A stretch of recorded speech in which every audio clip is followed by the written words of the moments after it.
Salam, hörmətli müəllimlər, dəyərli müəllimlər, bu videoda psixoloji tiplər nəzəriyyəsinin test izahına baxacağıq. Yenə də burada test izahında həm sual cavab eləyəcəm sizə, həm də bir yerdə variantları tapmağa çalışacağıq. Gəlin sualın şərtini oxuyaq, təhlil edək, sonra variantı tapaq. Deyir ki, müəllim sinifdə yeni mövzunu izah etdikdən sonra şagirdlərdən bəziləri müzakirəyə qoşulur. Digərləri isə sadəcə qeydlər aparıb dərsin sonunda fərqli, ancaq geniş fikir bildirir. Baxın, burada elə uşaqlar var ki, müzakirə zamanı qoşulurlar müzakirəyə. Amma elə uşaqlar da var ki, sadəcə özləri üçün müəyyən qeydlər aparırlar, sonra öz fikirlərini geniş şəkildə ifadə edirlər. Deməli, hər cür öyrənən uşaqlar var. Elə uşaq var ki, sonra müzakirədən sonra öz fikirlərini formalaşdırır, elə uşaq var ki, düşünür və s. İndi deyir ki, bu zaman müəllim psixoloji tiplər nəzəriyyəsinə əsaslanan doğru yanaşma hansıdır deyir. Variantlara baxaq. Deməli, müzakirəyə qoşulanlar daha fəal olduqları üçün mövzunu yaxşı mənimsəmiş sayılırlar. Şərtdə demir ki, o birilərim deyir ki, bəzi uşaqlar müzakirə ilə qoşulub elə öyrənirlər. Bəzi uşaqlar isə özləri üçün qeyd aparırlar, sonda fikirlərini bildirir. Yəni, elə uşaq var ki, ekstravertdir, müzakirə zamanı yeni fikirlər formalaşır. Elə uşaq var ki, düşünüb özü şəkildə, yəni öz daxili, o introvertdir. Bu demək deyil ki, introvert oxuya bilmir, ekstravert yaxşı oxuyur. Bu səhvdir. Deməli, qeyd aparan şagirdlər mövzunu anlamaqda çətinlik çəkdikləri üçün xeyr, onun, necə deyim, psixoloji tipi də qeyd edir, öz üçün düşünür, dərindən düşünür, elə öyrənir. Bu da səhvdir. Deməli, şagirdlərin enerjilərin istiqamətləndirməsi, yəni bəziləri xaricə idi, o ekstravert idi, bəziləri daxilə. Məlumatı emal etmə tərzlərinə görə bir-birindən fərqlənirlər. Bəli, bu doğrudur. Yəni, biri qeyd edib öyrənirsə, biri fərdi şəkildə öyrənir, biri müzakirə ilə öyrənirsə, bu demək deyil ki, biri zəifdir, biri güclüdür. Bu, onları nəyinə görə idi? Enerjinin istiqamətinə görə deyirdik. Yəni, enerji daxilə yönəlibsə introvertdir, xaricə yönələnə ekstravert. Deməli, bu uşaqlar introverti də var, ekstraverti də var. Doğru fikir C variantıdır. D-yə baxaq. Deməli, sinifdə ümumi iştirak səviyyəsi qeyri-bərabərdir. Niyə ki? Onlar da fikir bildirək, axırda hamısı. Bu da səhvdir. Deməli, seçdiyim izah üsulu bütün şagirdlərin öyrənmə ehtiyacını eyni dərəcədə qarşılamır. Niyə? Bəziləri müzakirə ilə öyrənir, bəziləri də fikirləşib, özü üçün qeyd edib, sonra öyrənir. Deməli, doğru fikrimiz hansı oldu? C variantı. 2-yə baxaq. Deyir, psixoloji tiplər nəzəriyyəsinə uyğun müəllim davranışı ilə bağlı hansı fikir daha doğrudur? Daha doğru olanı tapmalıyıq. Başlayaq A variantına. Müəllimin şagirdlərin fərdi psixoloji xüsusiyyətlərini nəzərə almasını tələb etsə də, bu xüsusiyyətlər təlim nəticələrinə real təsir göstərmədiyini qəbul edir. Niyə ki, mən şagirdlərin xüsusiyyətlərini nəzərə alsam, onların nəticələrinə mənfidir ki, təbii ki, xeyr, müsbətdir. Deyir, onların nəticələrinə real nəticə təsir göstərmir, bu səhv fikirdir. B-yə baxırıq. Müəllim bütün şagirdlər üçün eyni təlim strategiyalarından tətbiq etsə də, psixoloji tiplər nəzəriyyəsinə görə bu yanaşma fərqlərin aradan qaldırılmasına xidmət etdiyi üçün məqsədə uyğun hesab olunur. Yəni, eyni metodla mı keçməlisiniz, yoxsa müxtəlif metodlarla? Təbii ki, müxtəlif metodlarla. B də səhvdir. C-yə baxaq. Müəllim şagirdlərin fərdi psixoloji xüsusiyyətlərini nəzərə alaraq eyni təlim məqsədinə müxtəlif metodlarla çatmağa çalışmalıdır. Bu dəqiq dediyimiz fikir eyni metodla yox. Yəni, hamımız sonda nəyə çatırıq? Nəticəyə çatırıq, məqsədə çatırıqsa, bunu müxtəlif metodlarla çatdırmağa çalışır ki, çünki psixoloji tiplər təlim prosesinin gedişinə və nəticələrinə təsir göstərəcək. Bəli, çünki hər uşağın öyrənmə metodu fərqlidir, müəllim müxtəlif metodlarla. Düzgün cavabımız oldu C variantı. D-yə baxaq. Müəllim şagirdlərin fərdi psixoloji xüsusiyyətini nəzərə ala bilər, ancaq bu xüsusiyyət yalnız sinif daxili davranışlarına təsir göstərir. Yəni ki, ancaq davranışa təsir göstərir, nəticəyə təsir göstərmir deyir. Bu səhvdir. Müəllimin əsasən şagirdlərin idraki səviyyəsinə fokuslanmasını, emosional və davranış xüsusiyyətləri ikinci dərəcədə amil kimi nəzərə alınması tövsiyə edilir. Biz bunu dərs izah demişdik ki, emosional davranışları arxa plana atırıq, ancaq dərsi keçirən uşaqların emosional vəziyyəti çox pisdir, gərgindir. Bu da düzgün deyil təbii ki. Onda olanda heç nəticə də əldə etmək olmur elə olanda. Y də səhvdir. Düzgün cavabımız nə oldu? C variantı. Görürsünüz ki, sualın şərtini düzgün təhlil edəndə variantı avtomatik tapmaq olur. Baxırıq 3-cü suala. Müəllim müşahidə edir ki, şagird qrup müzakirələrində nadir hallarda iştirak edir. Buna baxmayaraq, mövzunu dərindən təhlil edir, arqumentlərini əsaslı qurur. O, şifahi cavab verməzdən əvvəl düşünməyə ehtiyac duyur. Deməli, bu uşaq necə öyrənir? Fərdi şəkildə daha yaxşı öyrənir. Çünki baxın yazıb, qrup müzakirədə nadir hallarda iştirak edir. Amma buna baxmayaraq mövzunu dərindən təhlil edir. Öz fikirlərini arqumentlərlə əsaslandırmağı bacarır. O deyir, şifahi cavab verməzdən əvvəl düşünməyə ehtiyac duyur. Yəni o uşaq düşünərək cavab verir. Yəni düşünmə lazımdır o uşaq üçün. Bayaq sual, birinci sualda da vardı. Elə uşaqlar müzakirədən öyrənir, bəzi uşaqlar düşünüb, dərindən düşünüb, sonra cavablandırırlar.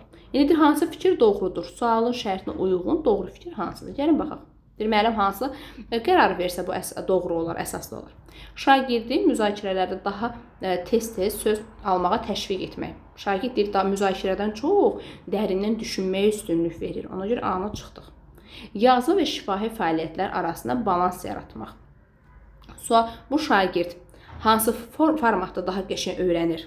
Baxın, deyir, buna baxmayaraq mövzunu dərindən təhlil arqumentlərlə əsaslandı. O şifahi cavablar verməzdən əvvəl dərin düşün.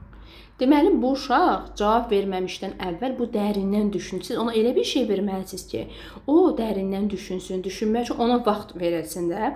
Amma ona şifahi suallar verəndə yəni, sürətli şəkildə düşünə bilməyəcək. Çünki o dərindən düşünən uşaqdır. Beyində çıxdıq. Qrup işlərində onu daha çox icra edici rollara yönətmək. Onsuz da fikir verin, şərtdə yazır ki, qrup işlərində nadir hallarda iştirak edir. Və o burada da deyir, qrup işində onu icra edici rollarda, yəni idarə edici rollarda iştirakını yönətməlisiniz. Bu da səhvdir. Düşünmə tələb edən sualın şərtində yazılır. Uşaq dərindən düşünür, dərindən təhlil edir. Aha, bura qədər düz gəlir. Yazılı fəaliyyətlər əsasında təlimi təşkil etmək. Bəli, çünki uşaq şifahi cavab verməkdənsə dərindən düşünüb yazılı cavab vermək daha çox. Çünki o qədər, deyim, müzakirə eləsin, qrupla müzakirə etmək o qədər də xoşlamır. Dərindən düşünür və yazı şəkildə fəaliyyətləri təşkil etsəz, bu daha yaxşıdır, daha doğru qərar olar, deyil, düzdür. Y variantına baxaq, şagird şifahi cavablara daha fəal cəlb etmək. Çünki şagird şifahi sual cavabı cəlb eləyəndə o sürətli şəkildə cavab vermir də, dərindən təhlil eləməlidir. Ona görə siz onu cəlb eləsəz də, o dərindən düşünməsə cavab verməyəcək onsuz da. Ona görə Y-də səhvdir. Düzgün cavabımız nə oldu? D variantı. Sizə yəni cavablarda nə lazımdır? Qara yazılmış yeri düzgün oxusaq elə cavabı tapa bilərik. Qarada nə yazılıb? Müəllim bu müşahidə əsasında hansı qərar versə doğru olar? Doğru nə olar? D variantı. Baxırıq 4-cü suala. Müəllim şagirdin dərs zamanı konkret situasiyalarla bağlı tapşırıqlarda fəallıq göstərdiyini, həmin fəaliyyətlərdə nəticə yönümlü işlədiyini müşahidə edir. Ümumi müzakirə və nəzəri izahlar uzandıqda isə onun diqqəti zəifləyir. Deməli, nə olur? Situasiyanı təhlil edirik özümüz üçün. Müəllim demə şagird dərs zamanı konkret situasiyaya bağlı tapşırıqlarda fəallıq göstərdiyini, həmin fəaliyyətlərdə nəticə yönümlü olduğunu müşahidə edir. Ümumi müzakirələrdə və nəzəri izahlar uzandıqda, yəni nəzəri isə çox danışdıqca artıq uşağın diqqəti zəifləməyə başlayır. Deyir, bu müşahidə əsasən müəllimin doğru pedaqoji qərarı hansı qərarı versəm bu uşaqla bağlı, bu daha yaxşı olur. Deməli, uşaq harda diqqəti zəifləyir? Nəzəri, yəni sadəcə danışıram. Sadəcə danışanda uşaq nə edir? Diqqəti zəifləyir. Ancaq danışmaq yox. Ancaq nə lazımdır bu uşaq üçün? Konkret tapşırıqları yerinə yetirsin, işi görsün, o zaman diqqəti yenə həmin tapşırıqda olur. Amma uzun-uzadı danışanda uşağın fikri qarışır. Diqqəti zəifləyir, bu da fikir vermir. İndi baxaq variantlara. Daha çox anlayışların izahını, bu dəqiqə şərtdə yazıb ki, o izahı qulaq asanda, nəzəri isə qulaq asanda diqqəti zəifləyir. Bu, yəni vəziyyəti həll etmək yolu deyil. Bu düzgün qərar deyil. A-nı çıxdıq. B-yə baxaq. Dərs materialları müşahidə, tətbiq və konkret fəaliyyətlər üzərində qurulmalıdır. Bəli, tətbiq olmalıdır. Konkret fəaliyyətlər üzərində, tapşırıqlar üzərində qurulmalıdır ki, bu uşağın diqqəti zəifləməsin. Biz vəziyyəti düzəldək. Düzgün cavab elə B-dir. Digər variantlara da baxaq. Şagirdə geniş yazılı izah və refleksiya. Şagirdə danışanda, uzun-uzun izahlar verəndə uşağın diqqəti zəifləyir. Şərtdə yazılıb onsuz da bu. Bunu da çıxırıq. Mövzunun nəzəri əsaslarını möhkəmləndirmək üçün əlavə oxuma. Uşaq oxuyanda, nəzəri hissəni oxuyanda diqqəti zəifləyir. Təzə niyə onu verim ki mən? Y-yə baxaq. Şagirdin fəallığını əsasən şifahi müzakirələrlə məhdudlaşdırmaq. Yəni ki, şifahi suallar verin, müzakirəni məhdudlaşdırın. Bu uşaq nədə aktiv olacaq? Bu Y variantı aktiv olmayacaq. Sualın şərtinə yazır ki, uşağın diqqəti zəifləyir. Harda aktiv olacaq? Tətbiq olanda, konkret nümunələr, müşahidələr əsaslı fəaliyyəti quranda uşağın diqqəti yenidən tapşırıqlarda olmuş olacaq. Düzgün cavab oldu B variantı. Baxırıq 5-ə. 5-i gəlin bir yerdə təhlil edək. Müəllim müşahidə edir ki, şagird mövzu ilə bağlı anında fikir bildirmir.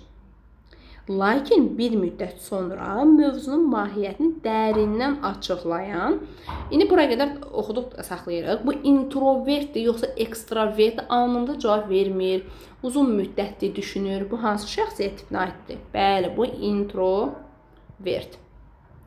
Introvert aiddir. Və deyir, mövzunun mahiyyətini dərindən açıqlayan fərqli yanaşma. Bunu dərs izah eləyəndə də demişdik.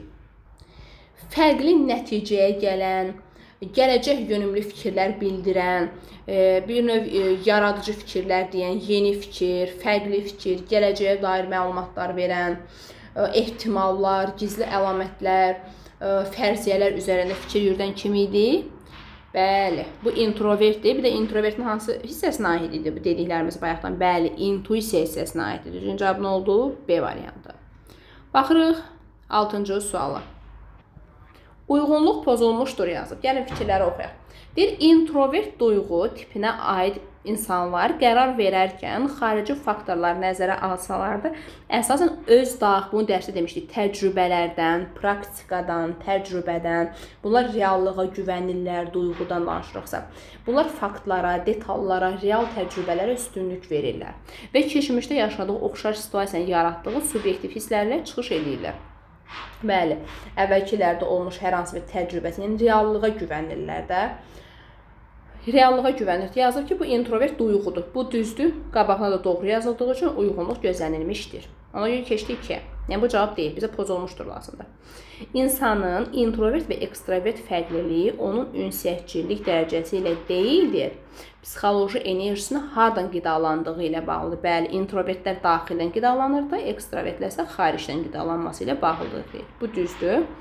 Belə kidir, ekstravert aktiv sosial mühitdə canlanır, introvert isə sakit və daxili düşüncə vasitəsilə güc toplayır. Bu dəqiq dediyimiz fikirdir. Bu düzdür. Qarşısına nə yazılıb? Yanlış. Uyğunluq pozulmuşdur. Deməli, cavablardan biri nədir? 2. 2-ni qeyd elədik bura. Baxırıq 3-ə. Duyğu funksiyası güclü olan insanlar dünyanı burada və indi prinsipi ilə qavrayırlar. Bəli, bu dəqiq çünki mən faktla, detalla qavrayıram ətraf aləmi. Bu düzdür. Hadisələr abstrakt mənalarla deyil, birbaşa müşahidə, fakt, bu dəqiq danışdıqlarımız real təcrübələrə əsasən dəyərləndirirlər. Ehtimal, düşünürəm, məncə belə olar demir. Faktla, detalla, praktika ilə, real təcrübə ilə, yəni reallığa güvənirlər bunlar. Deməli, bu doğrudur. Qarşısına nə yazılıb? Doğru. Uyğunluq gözlənilib, ona görə 3-ü götürmürsünüz. 4-cü bəndə baxaq. Ekstravert intuisiya tipinə aid insanlar xarici mühitdə baş verən dəyişiklikləri və nümunələri sürətli şəkildə, bəli, sürətli şəkildə dərk edənlər intuisiyadır. Mövcud faktlardan çıxış edərək onları gələcəkdə yarada biləcəkləri imkanlar, gələcəklə bağlı fikirlər irəli sürün. Hal-hazırda amma biz gələcəklə bağlı müəyyən fikirlər yürüdürüksə, əvvəlcədən belə bir təsəvvürlərimiz olur. Yəni intuisiyamız var. Bu nəyə aid idi? Belə intuisiya aiddir. Bu doğrudur. Qarşısına nə yazılıb? Yanlış. Uyğunluq pozulmuşdur. Deməli növbəti cavabımız olacaq 2-4. 2-4 hardadır? D variantında. Baxırıq 7-ci suala. Müəllim dərs zamanı bəzi şagirdlərin konkret nümunələrə əsaslanan tapşırıqlarda daha fəal, bəzilərinin isə ideya və ehtimallar üzərində düşünərək daha yaradıcı olduğunu müşahidə eləyirlər. Deməli, nədir sualın şərtində? Yəni, bəzi uşaqlar konkret nümunələr əsasında tapşırıqlar işləyirlər, bəziləri ehtimallar üzərində yaradıcı, bəziləri misal üçün intuisiyasını işə salırlar. Psixoloji tiplər nəzəriyyəsinə əsaslanan müəllim bu fərqliliyi nəzərə alaraq hansı addımı atmalıdır? Şimdi gəlin variantlara baxaq. Şagirdlərin diqqətini yayındırmaq üçün dərsə konkret faktlar və hazır məlumatlar üzərində uşağın diqqətini yayındırıram ki, özə hazır fakt və məlumatlar verəndə uşaqların diqqəti zəiflir bayaqki situasiyada kimi. Anı çıxdıq. Hansı addım atmalıdır? Bütün şagirdlərin yaradıcılığını inkişaf etdirmək məqsədi dərsdə əlavə abstrakt və nəzəri tapşırıqlara üstünlük vermək. Yəni, bütün uşaqlar yaradıcı tapşırıq verəm ki, vəziyyəti düzəldim. Bu düzəltməyəcək. Çünki elə uşaqlar var ki, konkret tapşırıqlar üzərində öyrənirlər. Elə uşaqlar var ki, ideya və ehtimallar üzərində öyrənirlər. Onları da nəzərə almaq lazımdır. Daha sonra C-yə baxaq. Dərs prosesində həm konkret müşahidə və faktlara əsaslanır, həm də ideya və ehtimallar üzərində düşünmə tələb edən tapşırıqlardan balanslı şəkildə istifadə edilməlidir. Baxın, çünki sual şərhlə yazılıb. B-də yazıb ki, bütün uşaqlar yaradıcı verin. Biz yaradıcı verin, yuxarıdakılar qaldı axı. Tapşırıqla, nümunə ilə, müşahidə ilə öyrənirlər. Amma C-də deyir ki, ikisini də nəzərə al. Konkret müşahidə və faktlara əsaslanan uşaqlar da nəzərə al, ideya və ehtimallar üzərində düşünən uşaqlar da nəzərə al deyir. Bəli, elə düzgün cavabımız C variantıdır. Şagirdlərin hansı tapşırıqlara daha fəal olduğunu nəzərə almadan deyir, vahid qiymətləndirmə, yəni fərqi yoxdur, kim nə ilə öyrənir, vahid şəkildə uşaqları qiymətləndirin deyir. Bu da səhvdir. Dərsin əsas axınını qorumaq üçün şagirdlərin fərdi xüsusiyyətləri yalnız müəyyən hallarda, yəni lazım deyil. Dərsin gedişatı qoy pozulmasın, xüsusi hal olarsa siz onu nəzərə alarsınız. Belə ehtiyac yoxdur deyir. Təbii ki, bu da səhvdir. Düzgün cavabımız oldu C variantı. Baxırıq 8-ci suala. 8-ci sualda nə yazılıb? Aşağıdakı situasiyalardan hansında müəllimin davranışı psixoloji tiplərin nəzəriyyəsinə uyğun hesab edilə bilər? Yəni, bizim danışdığımız dərsə uyğundur. Gəlin variantlara baxın. Müəllim dərs zamanı bütün şagirdlərə eyni tapşırıq verir və vahid qiymətləndirmə meyarları edir, nizam, intizama əsas. Yəni, bütün uşaqlara eyni tapşırıqlar verir və vahid qiymətləndirmə meyarı tətbiq edir. Bu dəqiqə dedik ki, bundan öncəki sualda bu səhvdir. Bizə nə lazımdır? Doğru fikir. Müəllim şagirdlərin xarakteri fərqlərini nəzərə alaraq bəzilərinə fərqli, bəzilərinə qrup işi təklif edə bilər. Çünki enerjisi daxilə və xaricə yönələn uşaqlar var. Bəziləri qrupla işləməyə xoşlayırlar, necə ekstravertlər. Introvertlər də fərdi işləməyə istəyirlər. Müəllim olaraq təklif edir. Sakit şagirdlərə düşünmək üçün vaxt verir, ünsiyyətçi şagirdləri müzakirəyə cəlb eləyir. Məsələn, introvertlərə düşünməyə vaxt verir, ekstrovertlər qruplara cəlb edir və s. Elə düzgün fikir budur. Yəni, bizə deyir ki, müəllim hansı addımı atsa, psixoloji tiplərin nəzəriyyəsinə uyğundur. Uyğun olan da B variantı. Daxili, xarici, introvert, ekstroverti nəzərə alır müəllim. C-yə baxaq, müəllim çətin mövzunu əvvəlcə yüksək nailiyyəti olan şagirdlərə izah edir. Elə bir şey yoxdur. Niyə ki, o bir uşaqlar biz hara getdi. Sonra onların köməyi ilə zəif uşaqlara mövzunu səmərəli şəkildə izah edirik. Bu da səhvdir. Müəllim mövzu izahını konkret nümunələrdən başlayaraq tədricən abstrakt anlayışlara keçir və şagirdlərin yaş səviyyəsinə uyğunluğa əsaslanır. Yəni, dərs izah edəndə nümunələrlə başlayın, tədricən abstrakt mənalardan, abstrakt anlayışlara danışın. Yəni, mücərrəd olmayan bir şeylərdən danışın deyir. Bunun adiyyəti var. Psixoloji tiplər introvertdən, ekstrovertdən danışır. Müəllim dərsdə əsasən diqqəti nəticəyə yönəldir, səhvləri ciddi şəkildə tənqid edir, ayıb olsun sizə, niyə səhv eləmisiniz deyir. Bu, psixoloji tiplərin nəzəriyyəsinə uyğun bir şey deyil. Ümumiyyətlə, müasir təlimə uyğun bir şeydir. Səhvləri biz uşaqlar öyrədici xarakter daşıdığını hər zaman aşılamalıyıq ki, uşaqlara səhvlərini ciddi şəkildə tənqid eləsə, növbət dəfə artıq səhv eləməkdən qorxmuş olacaq. Səhvlər öyrənmə xarakteri daşımalıdır, ona görə yerdə səhvdir. Baxırıq 9-cu sualı. Qrup işi zamanı şagirdlərdən biri qərar qəbul edər ki, üzvlər arasında münasibətin qorunmasına diqqət yetirir, mümkün qarşıdurmaların qarşısını alır və qərarlar qrup üzvün təsirini nəzərə almaqla mövqeyini formalaşdırır. Deməli, ətrafdakıların fikirləri, komanda ilə işləyir, ətrafdakıların fikirlərini nəzərə alsa, bu introvertdir, yoxsa ekstravertdir? Bəli, düzdür, bu ekstravertdir. Bir də hansı komponentdə demişdik ki, deməli, bunlarda empatiya qabiliyyəti olur, insani dəyərlər, münasibətlərə önəm verirlər, qarşıdurmaların qarşısını alırlar, emosional sabitliyi nümayiş etdirirlər. Bu, haradaydı sizcə bu fikirlər? Empatiya, dəyər, o insanların fikirləri bunlar üçün çox önəmlidir. Haradaydı bu? Bəli, bu hiss etmədə idi. Hiss etmə nəyin içində idi? Hiss etmə nəyin içində idi? Bəli, qərar vermənin içindədir. İndi variantlardan elə bir şey axtarmalısınız. Deməli, qərar vermə necə olurdu? Qərar vermə düşünməklə, bir də hiss etməklə olurdu. İndi bizdə söhbət hiss etmədən gedir. Deməli, görürsünüz, variantı necə təhlilini rahat şəkildə tapa bilirsiniz. Ekstravert istiqamət, qərar vermə və hiss etmə. Düzgün cavab oldu nə? C variantı. Baxırıq 10-cu suala. Şagirdlərdən biri qrup tapşırıqlarında diqqət çəkməyə çalışmır. Yəni, diqqət mərkəzi olmaq istəmir. Yəni, istəmirəm də diqqət mərkəzi. Diqqət mərkəzi olmağı xoşlayanlar kimləri idi? Onsuz da ekstravert. Deməli, bu diqqət mərkəzi olmağı xoşlamırsa, deməli, bu introvertdir. İndi cümlənin ardını oxuyaq. Qərar verərkən şəxsi prinsiplərinə uyğun olmayan variantları qəbul etməyərək mövqeyini sakit şəkildə ifadə edir. Yəni ki, öz fikirlərini sakit şəkildə ifadə edir. Şəxsi prinsipə uyğun olmayan variantları qəbul etməyərək mövqeyini sakit, yəni öz fikirlərini, bir növ ehtimallarla, fərziyyələrlə yaşayan bir insandır da bu. Və öz fikirlərini sakit şəkildə ifadə etməyi bacarırsa, bu intuisiyaya aiddir. introvert, intuisiya. İntuisiya da hardadır? D variantında. Hiss etmə nə idi? Hiss etmə bu dəqiq dedik ki, hiss etmədə dəyər, münasibətlər, empatiya, insani keyfiyyətlər, insani xüsusiyyətlər əsas tutulurlar hiss etmələr. Amma bu sualın şərti nədən danışır? Sakit işləmək, belə yada saxın. Gələcək yönümlü fikirlər demək, gələcəyə dair məlumat vermək, daha sonra yaradıcılıq, yeni yollar tapmaq, sakit şəkildə öz fikirlərini ifadə edənlər intuisiyaya aid olanlardır. Düzgün cavab oldu D. Baxırıq 11-ci suala. 11-ci sual gəlin təhlil edək, variantı sizdən biri də tapaq. Müəllim şagirdlərdən birinin davranışını müşahidə edir. Onun haqqında belə bir fikir bildirir. Bu şagird məsələlərə emosional yanaşır. Buna görə də məntiqi düşünmə qabiliyyəti zəifdir. Deməli, indi bu dəqiqə dedik ki, bu uşaq emosional düşünür, emosiyalarına düşünür, məntiqi düşünmə qabiliyyəti zəifdir. Müəllimin, indi sualın şərtini oxuyun. Deyir, müəllimin yanaşmasına əsas pedaqoji səhv nədir? Deyir, yəni müəllim uşaq haqqında hansı səhv fikirdədir? Şagirdin davranışı kifayət qədər müşahidə olunmayıb. Deyir ki, müəllim deyir, müşahidə eləyibdir. Yəni, müşahidə eləmişəm ki, görmüşəm. Bu, müəllimin addımındakı səhv deyil. Bu, getdi. Hiss etmə funksiyasını zəiflik və məhdudiyyə kimi qəbul edir. Bu dəqiqə baxın dediyi emosiyalar, dəyərlər, münasibətlər harda olur hiss etmədə? Müəllim belə yanaşır ki, deməli uşaq hiss etmə funksiyası zəiflik və məhdudiyyət kimi təqdim edir. Yəni deməli uşaqda zəiflik var, məhdudiyyət var. Əslində uşaqda məhdudiyyət yoxdur. Uşaqda hansı qərar vermə, hansı komponenti var? Hiss etmə funksiyası var. Deməli müəllim bu hiss etməni zəiflik kimi təqdim edir. Bu da müəllimin buraxdığı səhvlərdən elə biridir. Düzgün cavabımız oldu nə? B variantı. Digər varianta baxmağa ehtiyac yoxdur. Çünki sualın şərtində nədən danışır?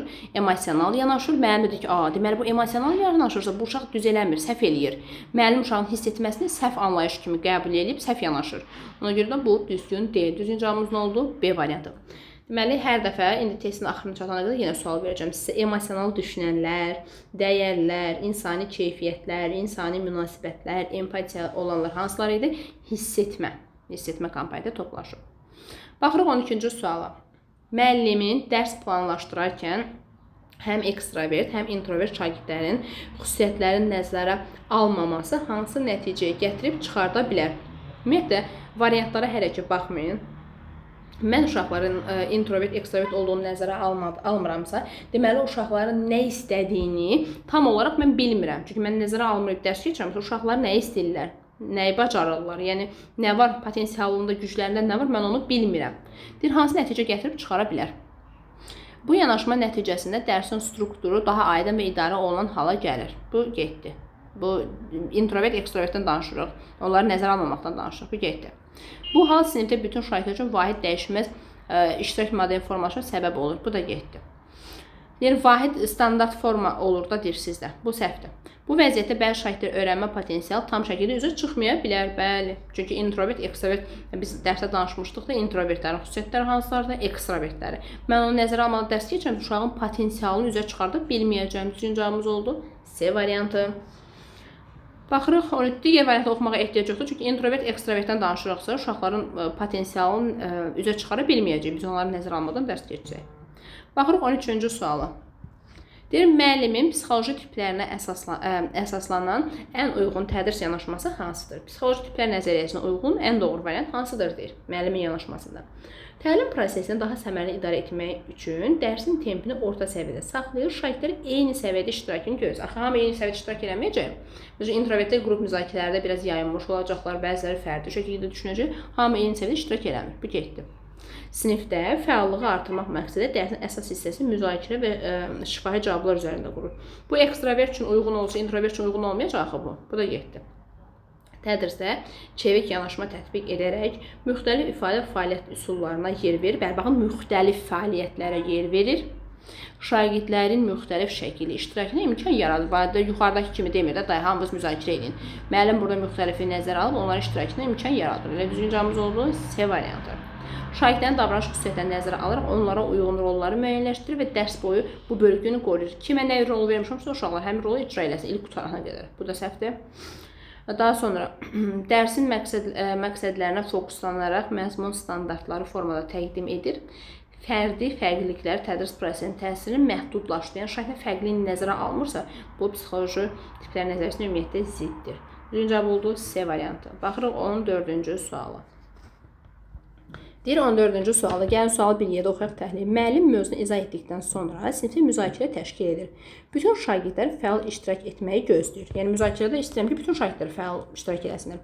Bəzi şagirdlər sürətli fikir bildirir, digərləri isə müşahidəçi qalır. Deməli, bəziləri introvertdir, bəziləri də ekstravertdir. Bu müşahidəçi olanlar kimləri idi? Məsəl üçün introvertlər. Əslində sualın şərtində onu soruşmurlar, sadəcə biz təhlil edirik. Müzakirədə aktiv fəal iştirak edənlər məsəl üçün ekstravertlərdir. Müəllim müzakirədə iştirak etməyən şagirdlərin mövzunu anlamadığını düşünərək tempini artırır və onlara daha çox şifahi suallar ünvanlayır. Bu yanaşma nəticəsində həmin şagirdlər gərginləşir və dərsdə iştirakı tamamilə çətinləşir və uşaqlar çəkinirlər cavab verməkdən.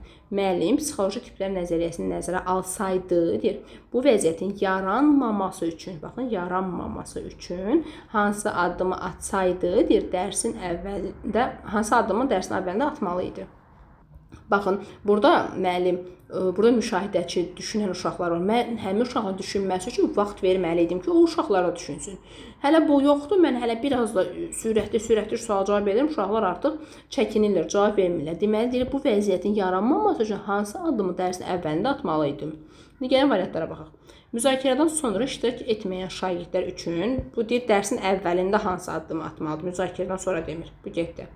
Sinifdə müzakirəni daha uzun etməklə bütün şagirdlərin tədricən fəal, onsuz deyir, gözləyin, axırda aktivləşəcəklər deyir. Əksinə uşaqlar çəkinirlər artıq müzakirədə iştirak etmək istəmirlər. Bu da getdi. Mövzunun izahından əvvəl şagirdlərə qısa müddətli yazı və fərdi düşünmə tapşırıqları. Bəli. Çünki uşaq dərindən, introvert uşaqlar, müşahidəçi uşaqlar dərindən düşünəndə onlar qərar fikirlərini formalaşdıra bilirlər. Mən onlar üçün elə bir şərait yaratmalı idim ki, onlar yazılı və ya fərdi şəkildə düşünsünlər. Dərindən düşünəndə cavab verə biləcəklər. Onlar da aktiv olmalı idi. Amma mən elə edirəm ki, onlar pasiv olur. Əvvəldən bunu eləsəydim, bu hal baş verməzdi. Aktiv iştirak edən şahidlərin nümunə uşaqlar, baxın, filan uşaqlar aktiv iştirak edir. Bu vəziyyətin həll yoldurma əksinə vəziyyət daha da gərginləşir. Sinifdə iştirak balansını qorumaq üçün hər şahid növbəli şifahi cavab tələb etməli idi.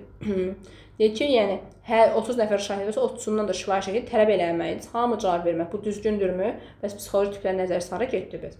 Ancaq uşaqlar hamı şifahi şəkildə cavab verin. Belə uşaqlar axı müşahidə edir, yazı şəkildə dərindən düşünür. Hamı ekstravert deyil axı sinifdə. Y-də səhvdir. Düzgün cavab oldu C variantı. Baxır 15-ci suala. Şagird verilən məlumatları dərhal şərh etmir. Əvvəlcə onları daxilən analiz edir. Deməli, daxili şəkildə düşünür. Məntiqi ziddiyyətləri müəyyənləşdirir və yalnız tam əsaslandırıldıqdan sonra bu kim idi? Gəlin formasını tapın əvvəl. Hansına aiddir? Düşünmədir, duyğudur, hiss etmədir, intuisiya hansına aiddir? Baxın, deyir, məntiqi ziddiyyətləri müəyyənləşdirir. Əsaslandırmağı bacarır, öz fikirlərini dərhal şərh eləmirdir, təhlil edir, analiz edirdir. Özdə baxın, şərtdə yazıb, daxilən analiz edir, daxilən oturub düşünür, dərindən düşünür. Bu kimdir? Bu introvertdir, burasını tapdı. O kim idi ki, dərindən düşünmə, obyektiv şəkildə qərar verirdi. Qərar necə verdi? Obyektiv şəkildə, məntiqi şəkildə yüz ölçürdü, bir biçirdi, fikirlərini əsaslandırırdı. Hardaydı? Bəli, o qərar vermənin içində idi. Qərar vermənin içində hansı idi bu? Bəli, düşünmə komponentinə aid idi. Düzgün cavab oldu B variantı. Növbəti testlərdə yenə düşünmə bizə düşünmə deməli inirdi, məntiqi şəkildə, obyektiv şəkildə qərar verirdi, analiz edirdi, təhlil edirdi, qərarı ardıcıl şəkildə düşünərək verirdi və s. Yəni emosiyalardan çox sübutu, faktlarla əsaslandırırdılar. Deməli, düzgün cavab oldu B variantı. Baxırıq 16-ya. Psixoloji tiplərin təhsildə nəzərə alınmasının pedaqoji əhəmiyyəti ilə bağlı aşağıdakı fikirlərin hansı daha doğrudur, daha düzgündür. Gəlin variantlara baxaq. Şagirdlərin oxşar davranışlara görə qrup. Introvertlər bir qrupda, ekstravertlər bir qrupda. Bu düzgündürmü? Təbii ki, dərsdə demişdik ki, səhvdir. Deyir, təlim prosesinin idarə olunmasını sadələşdirir. Deyir ki, yəni dərsi rahat idarə edirsə, səs-küy olmur. Yəni introvert, ekstravertin nəzərə alınması bunun üçün lazımdırmı? Təbii ki, xeyr, bu getdi. Bütün şagirdlər üçün vahid öyrətmə üsulundan. Vahid öyrənmə üsulu oldusa, burada şagird tiplər, psixoloji tiplər nəzərə alınmadı axı heç. Bu da səhvdir. Şagirdlər arasındakı fərqliliyi təmin etmək üçün pedaqoji resursa çevir. Bəli, yəni şagirdlər arasındakı fərqliliyi təlim üçün pedaqoji resursa çeviririk biz. Yəni mən bilirəm ki, şagirdlər arasında fərqlilik var, onu öyrətmə xarakteri kimi dərsimdə istifadə edirəm. Bu düzgün cavab budur. Sən introvertsən, sən ekstravertsən demirəm. Mən onlardan da öyrənməyim üçün şagirdlərin öyrənməsi üçün şərait yaradıram. Deməli, düzgün cavab oldu D variantı. Qiymətləndirilən meyarların sayını və müxtəlifini azaldır. Azaldanda indi bu tipin nəzərə alınması ilə bağlı nə fikir oldu ki? Sualın şərhiyazın psixoloji tiplərin təhsil nəzərə alınmasının əhəmiyyəti nədir? Əhəmiyyəti odur ki, uşaqların fərqliliyini nəzərə alaraq dərsi elə keçirəm və bu da uşaqlar üçün öyrənmə xarakteri daşıyır. Düzgün cavab oldu D variantı. Baxırıq 17. Uyğunluğu tapın deyir. Uyğunluğu necə tapırlar? Doğrudan doğru, yanlışdan yanlış. Gəlin bir yerdə sualı oxuyaq, təhlil edək. Müəllim şagirdin şəxsiyyət tipindən məlumatlı olmaq üçün onun dərsdəki davranışlarına, öyrənmə və qərar vermə tərzlərinin müxtəlif fəaliyyətlər zamanı sistemli şəkildə müşahidə edin. Müşahidə edib uşağın şəxsiyyətinin tipini tapa bilərsiniz deyir. Bu doğrudur. Biri doğruca götürürsünüz. 2-yə baxırıq. Enerjinin istiqaməti hansı idi? Daxilə və xaricə, bəli, intro, ekstra. Enerji istiqaməti insanın enerjisini və ya diqqətini əsasən xarici mühitdən, yoxsa daxili düşüncə və təcrübəni almasına üstünlük verdiyini göstərir. Bəli, enerji istiqaməti o idi. Daxilə idi, yoxsa xaricə idi. Bu düzdür. Daha sonra baxırıq 3-ə. İnformasiyanın emalı insanın əldə etdiyi məlumatı necə qavradığına və qərarı necə verdiyinə əsaslanır. Bunu dərsdə demişdik ki, emal nə idi? Necə qavrayıram və qərarı necə verirəm? Bu da doğrudur, amma götürmürsünüz, çünki yanlışda yazılıb. Şagirdin hansı şəxsiyyət tipinə malik olduğunu bilməsidir. Onun öyrənmə prosesində özünə uyğun formada iştirak etməsinə, güclü tərəflərini nümayiş etdirməsinə şərait yaradır.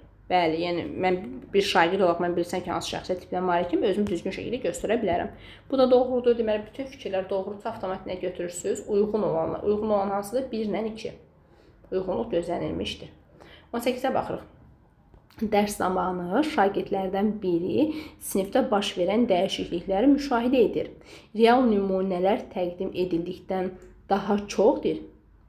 Nə yazılmışdı? Sualı bir də oxuyaq. Dərs zamanı şagirdlərdən biri sinifdə baş verən dəyişiklikləri müşahidə edir.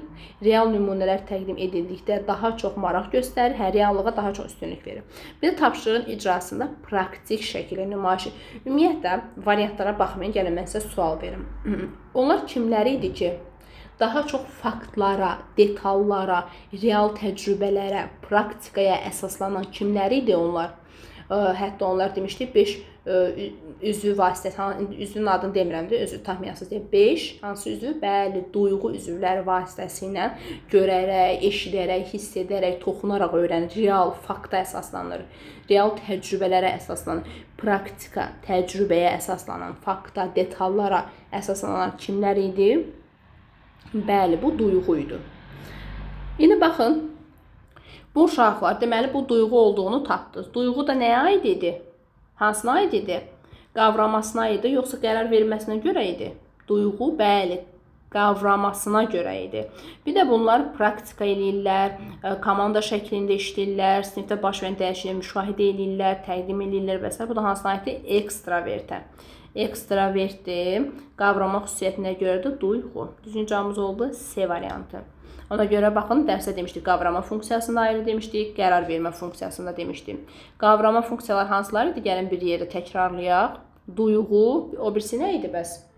Duyğu və intuisiya idi. Bəs qərar verməsinə görə hansıları idi?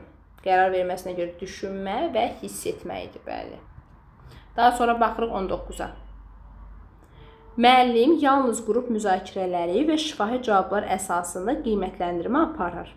Bu yanaşma hansı psixoloji tip üçün əlverişsiz ola bilər? Baxın, müəllim yalnız qrup müzakirələrində, qrup şəklində iştirak edənləri qiymətləndirir. Bu kim üçün əlverişsiz olar? Müzakirələrdə biraz yayınanlar, komanda qrup işlərini o qədər də sevmirlər, fərdi şəkildə daha çox enerji alırlar, daxili enerjiləri olur. Yəni enerji daxili kimlərdir? Bunlar introvertlərdir. Deməli, kimlər üçün əlverişsiz olacaq? Introvert. Düşürək indi variantlarda introvert ayrı bir fikir axtarıq. Enerji xaricə yönəlmiş ekstravertdir. Xeyr, elə sualın şərtində ekstravertdir, onun üçün əlverişli olacaq. Xaricə yönəlmiş əlverişli olur. Bir də əlverişsiz lazımdır. Enerji daxilə yönəlmiş, aha, o düzdür. Qərarlarında məntiqə istinad edən tiplər. Bunlar məntiqi düşünür, dərindən düşünüb qərar verən uşaqlardır. Deməli, bu uşaqlar üçün əlverişsiz olacaq. Düzgün cavabımız oldu nə? C variantı. Daha sonra baxırıq 19-cu suala. Daha doğrusu 20-ci suala. 20-ci sualda nə yazıb? Müəllim görür ki, şagirdlərdən biri dərs zamanı az danışır. Az danışmaq istəyir. O qədər də müzakirələrdə fəallıq göstərmirsə, bu introvertdir. Amma yenə də davam edib. Bəlkə onu soruşmurlar bizdən. Bununla belə mövzular arasında gözlənilməz əlaqələr qururlar və gələcək nəticələr barədə sürətli əlaqə quranlar, gələcək nəticələrlə bağlı fərqli fikir, fərqli, yeni, yaradıcı fikir deyənlər kimlərdir? İntuisiya. Bunlar ehtimallarla, fərziyyələrlə düşünən şəxslərdir. Bu fikirlər adətən düşünmə müddətindən sonra ortaya çıxır. Bu müşahidəyə əsasən müəllimin düzgün pedaqoji qərarı hansıdır? Sualın şərtində introvertdən danışıb, intuisiyadan danışıb, indi düşüb elə bir variant axtarmalısınız. Müəllim şagirdi dərhal şifahi cavab verməyə məcbur edir. Bu uşaq axı dərindən düşünən uşaqdır. Çünki az danışırsa introverti dərindən düşünür. Bu şifahi sual cavab versən, bu yəni necə deyim, düzgün yanaşma deyil. Müəllim şagirdin ideyalarını tez-tez qrup müzakirəsində paylaşmasını tələb edir. Uşaq özü introvert nədir, mən qrup onu cəlb edirəm ki. Yəni necə məcbur edə bilərəm onu? Tələb edirəm ki, tez o qrup müzakirələri keçir. Bu səhvdir. C-yə baxaq. Müəllim açıq suallar, fərziyə irəli sürməyi tələbəli, fərziyə bu dəqiqə deyil, ehtimallar, fərziyyələr, gələcək yönümlü tapşırıqlar, necə deyim, gələcək nəticələrə bağlı fikir bildirirlər, fərqli fikirlər irəli sürsə, bu intuisiyadır. Elə bizə də onun intuisiya lazım idi, o da C variantındadır. Fərziyə, ehtimallar irəli sürülür, intuisiyadır. Müəllim şahidi yalnız fakt və qaydalar üzərində işləməyə yönəldir, bu səhvdir. Müəllim şahidin səssizliyini maraqsızlıq kimi qəbul edir. Niyə ki, introvert səssizdir, amma dərindən öyrənir. Nə var ki burada? Bu da səhvdir. Düzgün cavab nədir? C variantı. 21-ə baxırıq. Layihə işi zamanı şagird tapşırıq icra mərhələlərini müəyyənləşdirir. Baxın, bu uşaq mərhələləri müəyyənləşdirir, vaxtı düzgün şəkildə bölür, planlaşdırır, qərar qəbul edərkən nəticənin effektivliyini əsas məqsəd deməli, qərar qəbul etməkdən söhbət gedir. Sual şərti yazılıb, qərar vermədir bu.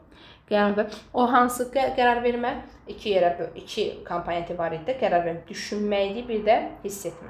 Hansıda demişdik ki, bunlar obyektiv şəkildə, qərar verərkən ardıcıl şəkildə düşünürlər, məntiqi şəkildə düşünürlər, obyektiv düşünürlər. Haradaydı o? Bəli, o düşünmənin içində idi. Bəli, düşünmənin içində idi. Bir də layihə işləri yerinə yetirirlər, komanda şəklində, qrup şəklində yerinə yetirirlərsə, bu da kimlər üçün maraqlı olacaq? Ekstravert. Ekstravert və düşünmə. Üçüncü cavab oldu C variantı. Baxırıq 22. Psixoloji tiplər nəzəriyyəsindən istifadə edən müəllim sinifdə hansı addımı atmalıdır? İndi psixoloji düşün variantda fikir axtarmalı deyilsiniz. Pedaqoji, yəni psixoloji tiplər nəzəriyyəsinə uyğun müəllimin atacağı hansı addım uğurludur, onu axtarmalısınız. Şagirdlər arasında bərabərlik qorumaq üçün dərs hamıya eyni tip versə introvert, ekstrovert nəzərə alınmadı axı. Ay getdi. Az danışan və sakit şagirdlər pasiv qəbul edir. Niyə? Introvertim, amma dərindən öyrənirəm mən. Niyə pasiv oldum ki mən? B də səhvdir. Şagirdlərin qərar vermə və qavrama fərqliliklərini nəzərə alaraq, bu dəqiqə qərar vermədən və qavramadan informasiya emalına görə deyirdik ki, qərar verməsinə, qavramasına görə biz fərqliyik, enerji istiqamətlənməsinə görə fərqliyik, daxilə, xaricə, yəni buna görə biz fərqliyik. Həm də konkret nümunələr, həm də ideyalar və ehtimallara yer verilməlidir. Bəli, yəni bir sözlə uşağın həm enerji istiqamətinə görə, həm qərar vermə və düşünməsinə fərqli olduğunu nəzərə almalıyıq. Düzgün cavab elə C-dir. Bir növ psixoloji tiplər nəzəriyyəsinin cümlə versiyasında yazılmış halıdır bu. Təlim prosesini səmərəni artırmaq üçün şagirdlərə əsasən məntiqi əsaslandırılmış cavablar tələb etmək. Çünki burada psixoloji tiplərdə hiss edərək cavab verən var, intuisiyasından istifadə edib cavab verən var və s. Hamı, yəni məntiqi əsaslandırılmış cavablar tələb edirəmsə, bu düz deyil. Psixoloji tiplər yalnız şagirdlərin xarakterini izah edildiyini düşünərək təlim fəaliyyət birbaşa təsirini saymamalıdır. Bu da səhvdir. Düzgün cavab oldu nə? C variantı. Baxırıq 23-cü suala. Uyğunsuzluğu tapın. Doğrudan səhvi, səhvdən düzü axtaracaq. Gəlin bir yerdə tapaq. Uyğunsuzluq. Deyir, ekstravert və introvert anlayışları şagirdin ünsiyyətçil və utancaq olmasını müəyyən edən əsas meyar kimi qəbul edə bilər. Niyə ekstravertlər niyə utancaq olur ki? Əksinə danışırlar, ünsiyyət qururlar, komanda olmağı daha çox xoşlayırlar. Bu səhvdir. Səhvsiz götürürsünüzmü? Bəli, uyğunsuzluq olduğu üçün götürəcəksiniz. Biri götürdünüz. Psixoloji tiplərin nəzərə alınması müəllimə təlim prosesində daha çevik və inklüziv şəkildə qurmağa imkan verir. Bəli, mən onların psixoloji tiplərini nəzərə alsam, təlimi düzgün şəkildə qurmuş olacaq. Bu düzdür, amma götürmürsünüz, çünki uyğunsuzluq deyil. Hiss etmə funksiyası güclü olan, hiss etmə hansı idi? Xüsusi dəyərlər, münasibətlər düzgün şəkildə idarə edənlər, empatiya qabiliyyəti olanlar, qarşı durmalar düzgün şəkildə həll edirdilər, emosional düşünmə və s. və s. Bunun içində tamısı. İndi deyir ki, 3-cü məddə. Hiss etmə funksiyası güclü olan şagirdlər qərar qəbul edərkən qərarların insanlara, onlara münasibətini, bir növ empatiya qabiliyyəti olur, deyir bunlarda. Bu düzdür. Uyğunsuzluq olduğu üçün götürəcəksiniz. 1-lə 3 ilə düzgün cavabımız. 4-cü bənədə baxaq, müxtəlif psixoloji xüsusiyyətlərə malik şagirdlərə dərsin məzmunu eyni formada təqdim edildikdə bu onlar üçün bərabər səviyyədə təsirli olur, səhvdir. Eyni formada da olsa bu introvert, ekstrovert nəzərə alınmadı axı heç. Bu səhvdir. Ona görə götürmürsünüz. Düzgün cavab uyğunsuzluq olduğu üçün 1-lə 3-dür. Daha sonra 24-də baxırıq. Carl Jungla bağlı yanlış fikir axtarmalısınız. Deyir ki, şagirdlərin öyrənmə tərzi, dərsə münasibəti, tapşırıqları yerinə yetirmə üsulları onların tiplərinə asılı olaraq dəyişir. Elə bayaqdan elə bundan danışdıq, onsuz da. Bu düzdür. Psixoloji tiplərin nəzəriyyəsi insan fərqliliyini anlamaq, təsir prosesində fərdi yanaşmanı gücləndirmək deməkdir. Bu da düzdür. Fərqliliyi nəzərə alırıq. Ekstravert insanlar sosial mühitdən, fəaliyyət və ünsiyyətdən enerji alırlar. Introvertlər isə daha çox düşüncə, daxili refleksiya, daxili aləmlərindən enerji alırlar, daxillərinə səyahət edirlər. Bu düzdür. Psixoloji tiplər nəzəriyyəsində insanların eyni hadisə və informasiya niyə fərqli şəkildə qavradığını və fərqli qərar verdiyini izah edən mühüm psixoloji bir yanaşmadır. Bu da doğrudur. Yəni fərqliliyi nəzərə alır. Bu da düzdür. Digər varianta baxırıq. Psixoloji tiplər nəzəriyyəsinə görə ekstravert insanlar məlumata əsasən duyğu funksiyaları ilə, introvertlər isə daha çox intuisiya funksiyaları vasitəsilə qavrayırlar. Niyə ki? Introvertin intuisiyası da var, duyğusu var, düşünməsi var, hamısı var. Introvert elə öyrənir ki, introvert xaricdən stimul alır enerjini. Introvert daxildən enerji alır. Daha deməmişik ki, ekstravert duyğu ilə öyrənir, introvert intuisiya ilə öyrənir. Elə bir şey yoxdur. Yəni elə bir şey deməmişik. Yanlış fikir Y variantıdır. 25-ə baxırıq. Dərs zamanı şagird mövzunu izah ediləndə yeni ideyalar irəli sürür. Məlumatlardan yola çıxaraq bunu başqa sahədə necə istifadə etmək olar? Deməli, müəyyən yeni ideyalar irəli sürür, gələcəklə bağlı müəyyən fikirlər irəli sürür. Deyir, bunu başqa sahədə necə istifadə etmək olar? Gələcəkdə nə tür ola bilər bu? Bu kimidir? Bu intuisiyadır. Bir də müzakirələrdə aktiv iştirak edənlər kimlərdir? Bəli, müəyyən müzakirədə öz fikirlərini açıq şəkildə bildirir. Yəni, müzakirədə fikir bildirməkdə çəkinmirlər də bir sözlə. Bunlar ekstrovertlərdir. Düzgün cavab oldu C variantı. Daha sonra baxırıq 26-ya. Müəllim layihə əsaslı dərs zamanı müşahidə edir ki,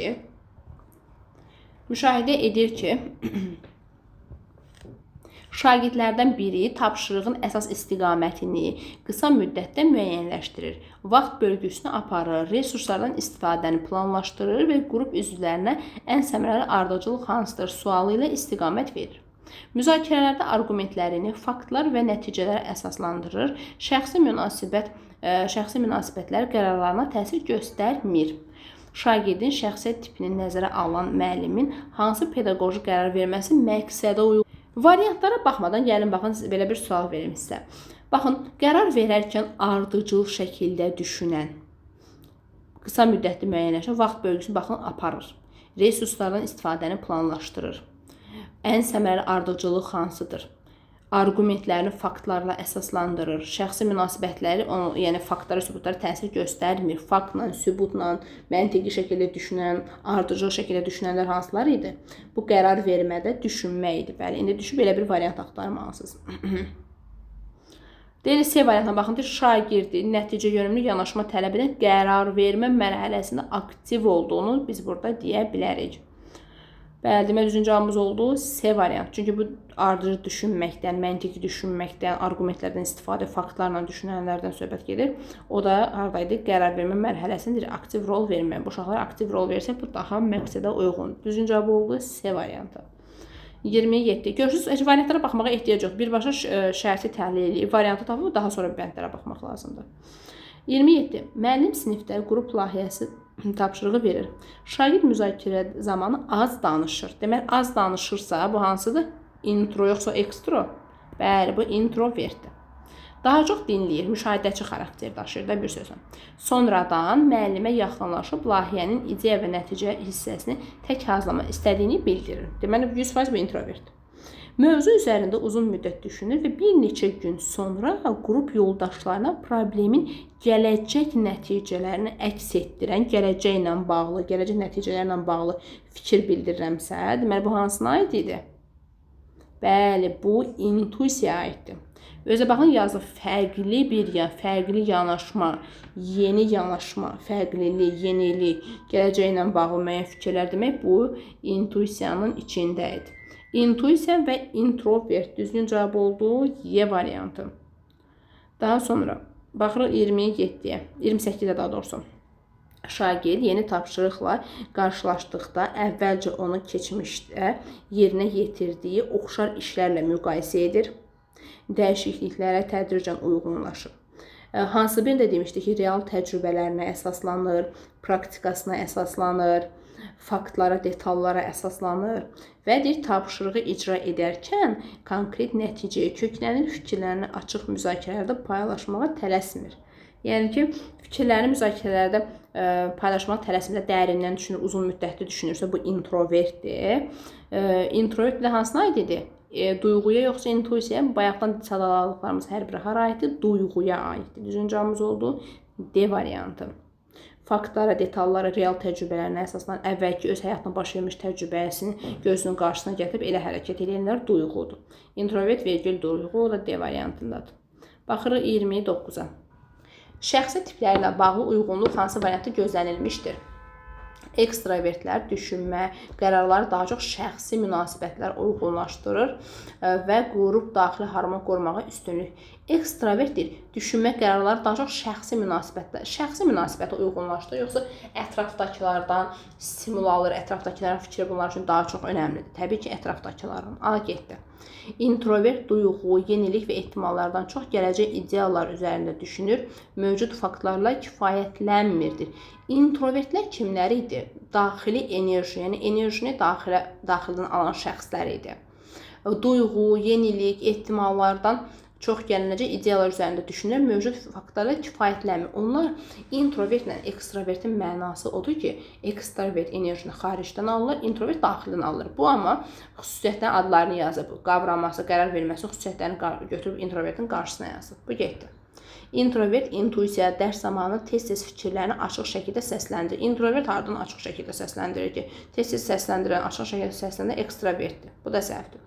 Ekstravert intuisiya mövcud məlumatlardan yola çıxaraq yeni imkanlar və ehtimallar irəli sürür, ideyalar dərhal paylaşır və müzakirəni gələcəyə yönəldir. Bəli, deyir ki, ekstravert intuisiyadır.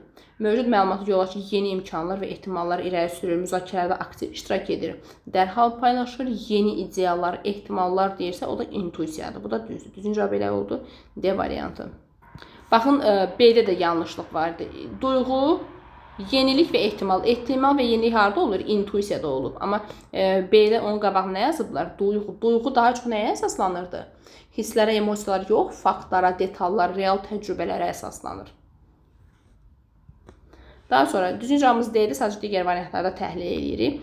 Introvertdir düşünmə, qərar verərkən daha çox insanların hisslərini və insanların münasibətini, daha sonra onların emosiyalarını, empatiyasını düşünən düşünmə deyildi. Nə idi bəs?